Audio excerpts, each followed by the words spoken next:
Detective Suleiman!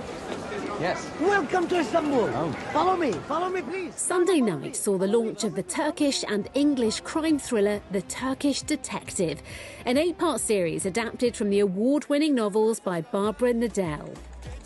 Set in modern Istanbul, it follows the adventures of Inspector Ikman and his team as they solve crimes heavily rooted in the culture and history of the country. A body has been found. Ayşe is already at the scene. Get in the car. I want to congratulate the BBC and especially the person who commissioned the Turkish Detective. What a cracking series it is. I love a detective series, and I especially like something from overseas where I can get my teeth into some subtitles. I'm arresting you for possession of a controlled substance. Detective Suleiman, what are you doing? Istanbul, it's very much a city of multiple layers. It's almost like a labyrinth of history and culture. And I think that's what the first few episodes have done really well. They've embroiled us into this really hodgepodge mix of people and cultures brilliantly. Please? I think it was a show which connected people like me to a different culture, which we hardly get to see these days on the media.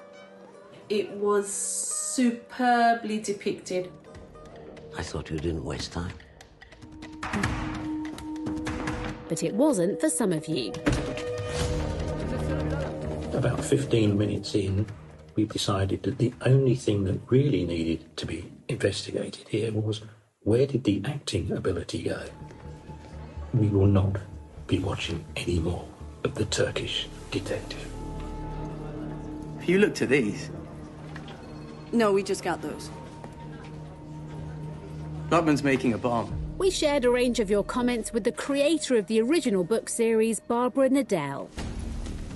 I would just say such a massive thank you. There's a lot of difference between the books and the series.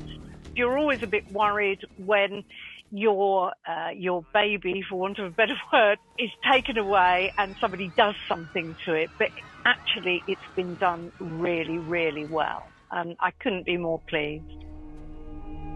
My name is Inspector Çetin Ikman. Ask about me. I can be formidable.